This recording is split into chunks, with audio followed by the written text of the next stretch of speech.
طبختي اليوم رز. اول شي رح اطبخ الرز لواحد مع اللحمه، بعدها بدي احشيها بالقرعه وارجع احط. طبعا هذا ما له وسخ، هذا هيك جاي غسلته انا كتير منيح بالليفه، بس ابدا ما راح، بس مو مشكله، نحن نحشيها جواتها. مكونات رز، لحمه، بهارات، ورق وقرفه وحبهان. الاولى بنحمص اللحمه، بنضل بنحمص لحتى ما نحصل هذا اللون، بعدين بنحط الورق غال والقرفه. هذا الخطوه الثانيه رح اضيف مي سخنه فوق اللحم، وراح نزل البهارات، اضيف الرز فوق اللحمه.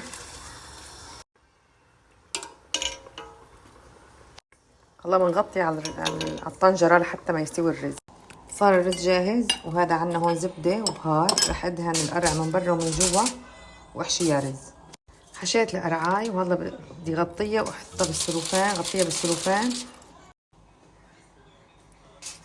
طبعا مثل ما قلت لكم هذا مو وسخ، هذا بيجي من القرعاي نفسها، ما راح ابدا معي.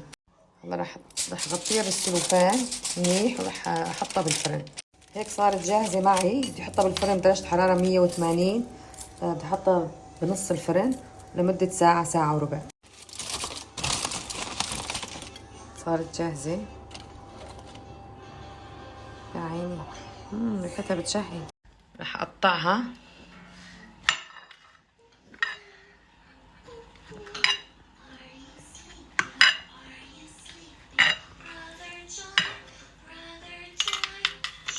وزينها باللوز.